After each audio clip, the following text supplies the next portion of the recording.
नैवेद्याचं दूध दे.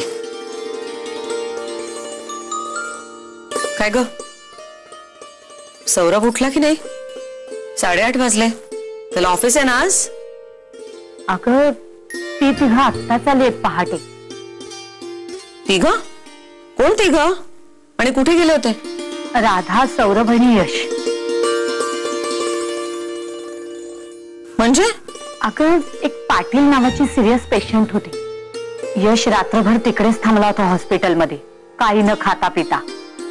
पण मग सई मॅमचा फोन आला आणि त्यांनी राधाला बोलवून घेतलं इमर्जन्सी ऑपरेशनसाठी. अगं पण तिची तब्येत नाहीये ना फारशी बरी? हो ग, पण आता सई मॅमनी बोलवून घेतलं म्हणजे तितकंच सिरियस असणार ना. मग काय, सौरभ घेऊन गेला राधाला. मी पण गेले होते डबा घेऊन यश साठी. उपाशीच होता ना तो. तर आमचे हे उदार करणं त्या पाटीलबाईंच्या नवऱ्यालाच दिला सगळा डबा. मग मी आले वैतागून. राधानी आणि सई मॅमने ऑपरेशन केलं. बाई वाचली आहे, पण बाळ गेलं ग तिचं.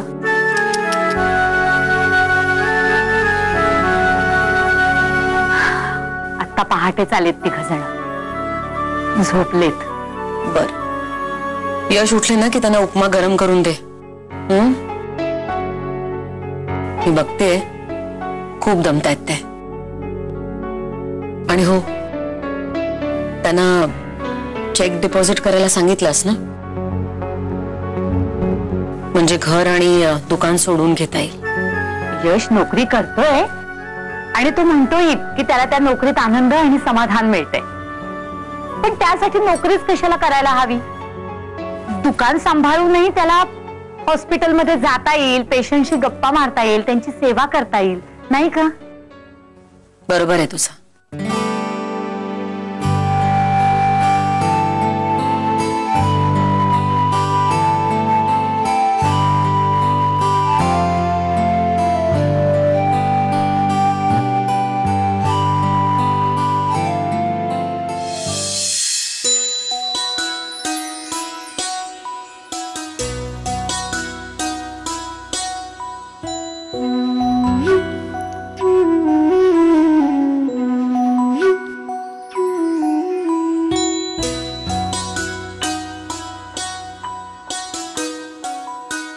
अरे वा, लवकर उठला आता.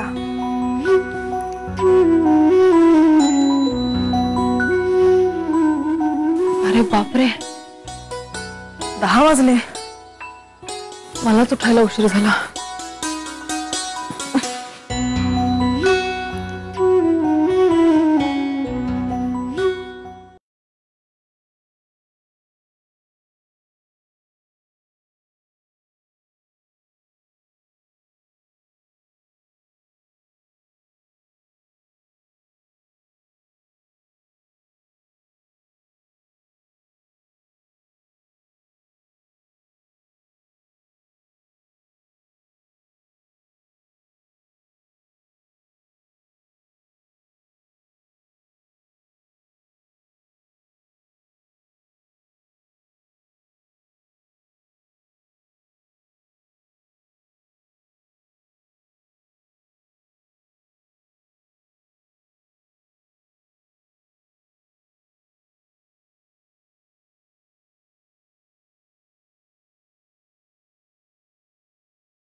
सीमा वहिनी इज बॅक इन किचन. आता मला नीट खायला मिळणार.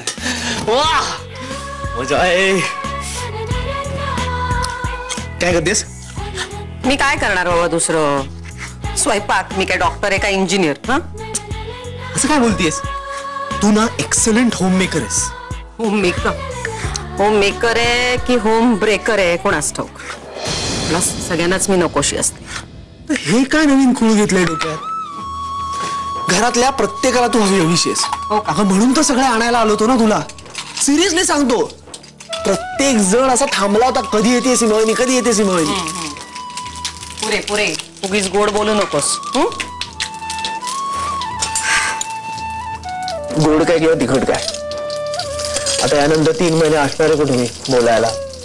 म्हणजे कुठे जाणार आहेस तू 3 महिने? काय रे? ऑस्ट्रेलियाला चाललोय. ऑस्ट्रेलिया? कशा करता? कामासाठी. अरे वा, म्हणजे ती रेवती इनामदार भलतीच खुश दिसते तुझ्यावर. काय रे, पण तिकडे काय काम आहे तुमचं? ते असंच म्युझिक से रिलेटेड. बरं बाबा, काय काम आहे ते सांगू नकोस हवं तर, पण तू खुश आहेस ना? मी खुश आहे, पण जाम मिस करणार आहे यार तुला. राधापेक्षा जास्त.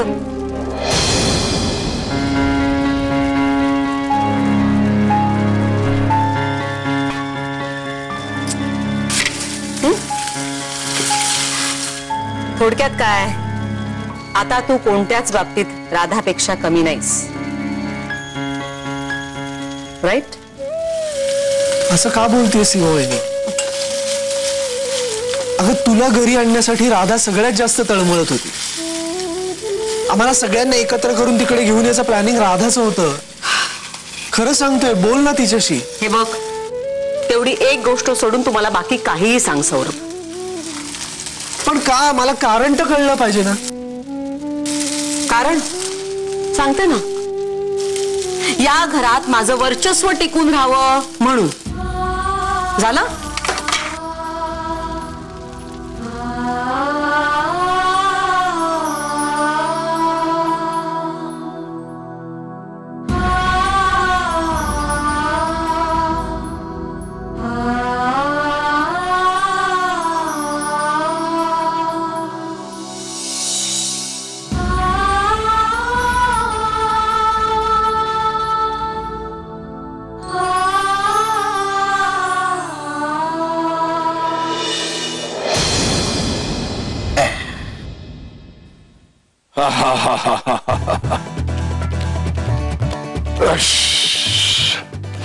दादा तुम्ही? उद्या तू म्हणजे काय? हॅलो काय घड्या, कसा आहेस? बरा आहेस ना रे बाबा? ए रंजे, जा घरातल्या सगळ्या लोकांना बोलवून आण. म्हणा राजाधिराज आयुर्वेदाचार्य मधुकरराव धर्माधिकारी आलेले आहेत. होय महाराजा. पुण्याच्या ट्रिपचे असंख्य असे गमतीदार किस्से सगळ्यांना सांगायचे आहे. जा बोलव, सगळ्यांना बोलव. हो, आणि ते सगळ्यांना बोलवून आलेच. मध्ये अरे तू कसा काय अचानक? पण काही म्हणा मध्ये, तू आता घरात आल्यामुळे कसं चैतन्य निर्माण झालंय. वातावरण खरंच कसं प्रफुल्लित वाटायला लागलंय. अरे म्हणजे काय, आता चैतन्यामध्ये अधिकाधिक भर पडणार आहे माझे एक एक किस्से ऐकल्यानंतर. बोला सगळ्यांना.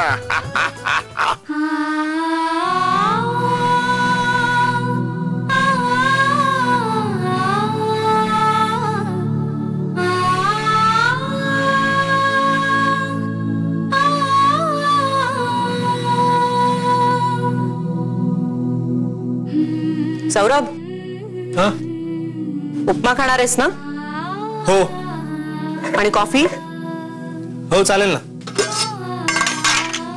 गरम गरम उपमा देते, तो खाऊन घे.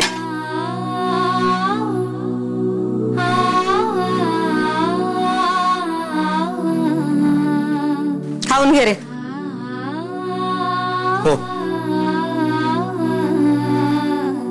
झालं की सांग, कॉफी करते.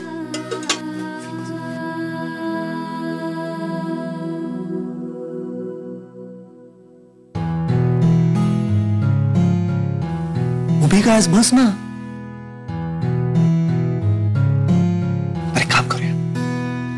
भरवतो. नाही, मी घेते.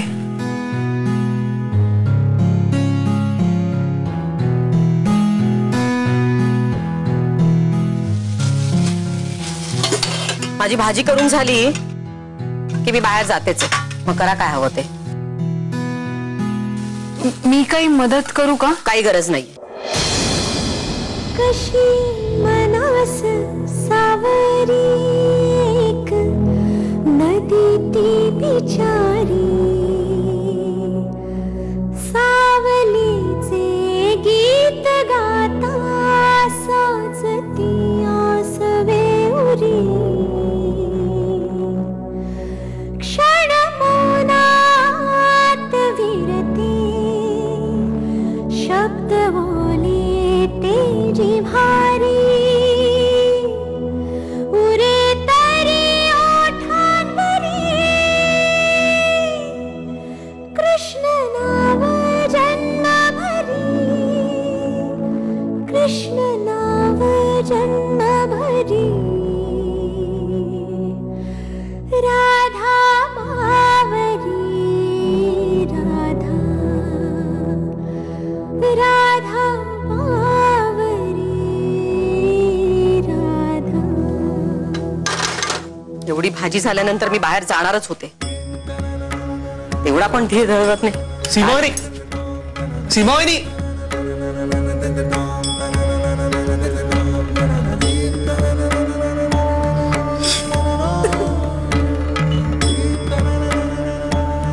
ओय,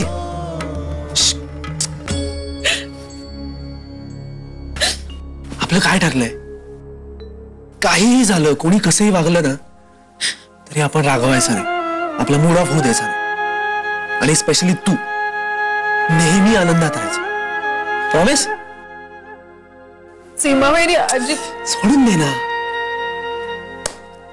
आता मी तुला उपमा भरवतो. काय मजा आहे, तुला कसं कळणार? असं म्हणतात की नवऱ्याने उपमा भरवला ना तर बाळ असं तगडं होतं. काही भरवलं तरी.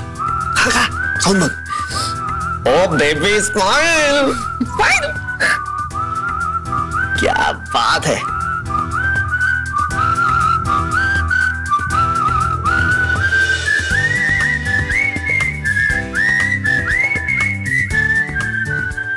अरे आम्ही जाम धमाल धमाल केली पुण्यामध्ये. सीमाचे बाबा म्हणजे फार मोठा रंगेल माणूस, काय विचारू नका. ते काय ते पॅराग्लायडिंग ते सुद्धा केलं आम्ही. दादा, अहो गार्गीनी रंजूला सगळं सांगितलं पॅराग्लायडिंग बद्दल, तरी चेहऱ्यावर प्रश्नचिन्ह आहे. हे वेडे, पॅराग्लायडिंग माहित नाही काय दादा तिला बोलताय? तिला माहित असायला आम्हाला लहानपणी कधी घेऊन गेलात तुम्ही? मार्कंड दादानी, मी, सौरभनी आमची मजा आम्ही केली, पण रंजूचं काय? तिला कसं माहित असणार? नाही, बापाला आणायची एक संधी सोडू नका. अगं हे मूर्ख मुलगी, पॅराग्लायडिंग म्हणजे डोंगरावर चढायचं आणि खाली डायरेक्ट उडी मारायची. मी डायरेक्ट उडी नाही मारायची, पाठीला पॅराशूट लावलेलं असतं, ते मध्ये तसं ओपन होतं आणि मग आपण तरंगायला लागतो. आपण एकदा मात्र घाबरलो बरं का मी. दादा, पण तुम्ही धोतर घालून गेला होतात? अरे धोतर घालून नाही रे, धोतर नेसतात. आणि धोतर नेसून कसं जाईल? सीमाच्या बाबांची एक ढगळी पॅन्ट दिली त्यांनी मला. होईच ना, पण पट्टा बिट्टा लावायची घट्ट आवळून घेतली. धोतर नेसून गेलो असतो ना, तर वर पॅराशूट, खाली धोतराचं पॅराशूट. ए काय बोलतो? धमाल धमाल, पण मजा आली रे बाबा. हा हा हा. आणि हे आमचे सीमाचे वडील खाली यायलाच तयार नाहीत. आकाशामध्ये बाजूला ना आणखीन एक फॉरेनर, म्हणजे अशी सुंदर ती गोरी मुलगी अशी करत होती पॅराग्लायडिंग. हे तिच्याकडे बघून गाणं म्हणतात, आसमान से आया फरिश्ता प्यार का सफर. धमाल धमाल, मजा मजा केली. पण दादा, इतक्या उंचावर भीती नाही वाटली? अरे यार, घरामध्ये एवढी सगळी भूत आहे, चिटकिणी आहे, झाडळी आहे, त्याला नाही घाबरलो. त्याला काय झालं घाबरेन? ते जाऊ द्या. आणि काय काय मजा केलीत सांगा. डिस्कोला गेलो. डिस्को डिस्कोला? आपण तिथे मात्र धोतर नेसून गेलो याच पेहरावामध्ये. आम्ही दोघं गेलो, सगळी ती तुमच्यासारखी माकडं बसली होती तिकडे, त्या सौरभ सारखी. सगळे हसायला लागले, चेष्टा केली आमची. अरे पण सीमाच्या वडिलांचा आणि माझा डान्स बघितला तर पळून गेले सगळे. पळूनच जाणार ना दादा. धोतरवाला डिस्को कोण बघणार आहे? बोलायची काय गरज नाहीये. आम्ही धोतर नेसतो लगेच चेष्टा करता का रे? त्या कुठल्या त्या सिनेमामध्ये तो शाहरुख खान त्यांनी लुंगी नेसून डान्स केला, तो चालतो तुम्हाला का? शाहरुखने लुंगी नेसली म्हणून? पण खूप धमाल केली रे, खूप धमाल केली. असो, मी निघतो, मला क्लिनिकला उशीर होतोय. दारूने मात्र सगळं मिस केलं. तू असायला हवा होता. तुझी जाम आठवण आली मला तिकडे वरती आकाशामध्ये रंगत असताना. हा बसला होता इकडे, ते काय ते सिनियर सिटीजन्सच्या मीटिंग्स करत नाही का, लाफ्टर क्लब कसा करायचा, नंतर नाना नानी पार्क आणि काय. आम्ही बघ कसं कुठली मीटिंग न करता आयुष्य एन्जॉय केलं. एकदम मस्त. तू म्हणजे धाडसीच आहेस रे. अरे ते स्वेटर आणि कानटोपी घालून म्हातार होण्यापेक्षा धोतर नेसून डिस्को मध्ये नाचून आलो मी. आता मी ते ठरवलेलं आहे, त्या सीमाच्या वडिलांबरोबर सगळं जग हिंडायचं, मजा करायची, एन्जॉय. दादा खरंच आम्हाला तुमचा अभिमान आहे. अरे हो, आणि सांगायचं राहिलं, आणि तिथे आम्ही एक सुंदर नाटक बघितलं बरं का सीमाच्या वडिलांबरोबर. आम्ही सौ कुमुद प्रभाकर आपटे. फार फार सुंदर नाटक आहे, फारच सुंदर नाटक आहे. हो, सगळ्या स्त्रियांनी नाटक बघायला हवं आणि बाईला समजून घ्यायचं असं जर पुरुषांना वाटत असेल तर पुरुषांनी नाटक बघायला हवं. अशा सुंदर सुंदर विषयांची नाटकं येणं ही काळाची गरज आहे. वा वा वा, काय नाटक. आम्ही सौ कुमुद प्रभाकर आपटे. वा वा, नाव सुद्धा कसं छान आहे अगदी. हो, सई मॅम पण सांगत होत्या की आम्ही सौ कुमुद प्रभाकर आपटे हे नाटक अतिशय सुंदर आहे. इनफॅक्ट त्या दोघी मला इन्व्हाइट करायला सुद्धा आल्या होत्या. आपण सगळ्यांनी जायचं हे नाटक बघायला. अरे पोरांनो, बघा बघा बघा, खूप उत्सुकता आहे मला हे नाटक बघायची.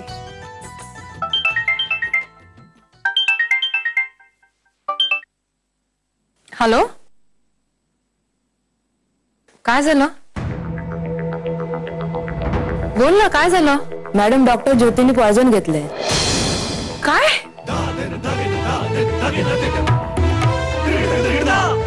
आता आउट ऑफ डेंजर आहेत. डॉक्टर मीराचे होते व्हिजिटवर. मी येते. हो, आले. राधा, काय ग, काय झालं? रंजूताई, काय झालं?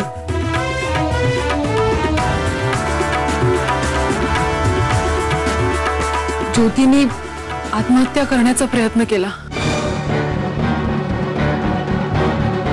काय? तशी ती वाचलीये, पण मला हॉस्पिटलला जावं लागेल. सौरभ, तू चल ना माझ्या बरोबर. हो, तू आवर, मी आलोच. हो.